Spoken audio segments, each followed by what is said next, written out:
Let me welcome our witnesses and thank them for being here today to discuss the decline in the labor force participation rate, the underlying reasons for it, and for what it means for American workers. We've seen a steady decline in the labor force participation rate since the early 2000s. June's employment numbers revealed another drop in labor force participation to 62.6%, a record low for the post-recession period and the lowest we have seen since the late 70s. Today's hearing will explore the questions of why the proportion of Americans looking for work has fallen. What does this mean for our country and these Americans and their well-being, and how much of this is due to the economy, how much is due to demographics, to social and cultural trends, and to policies that reduce the reward of working.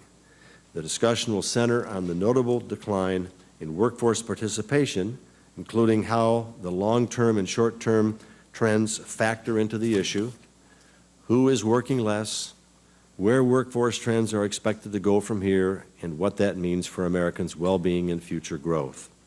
The combination of longer and shorter-term trends in the midst of an uncharacteristically slow recovery has made it difficult to determine the expectations for future economic growth and workforce participation.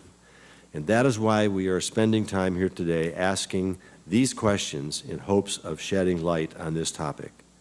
While many believe that America has entered a, quote, new normal characterized by lower economic growth and workforce participation, and subsequently require policies that lessen the negative consequences, is it too soon to claim that these trends are a permanent feature of the American economy?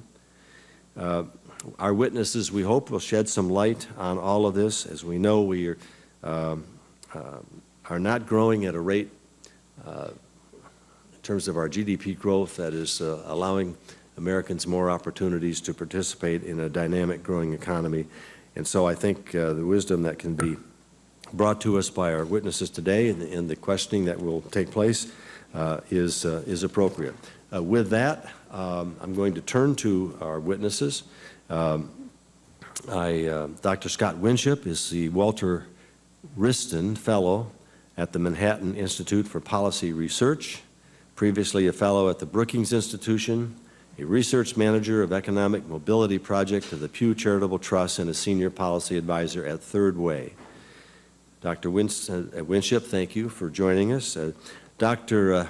Mather is a resident scholar and Jacobs Associate in Economic Policy Studies at the American Enterprise Institute.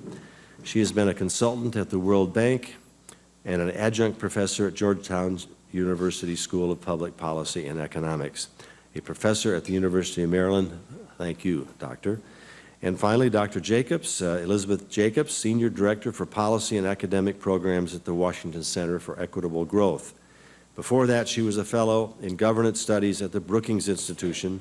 Dr. Jacobs has also previously served as senior policy advisor here to the Joint Economic Committee, welcome back, and as an advisor to the Senate Committee on Health, Education, Labor, and Pensions.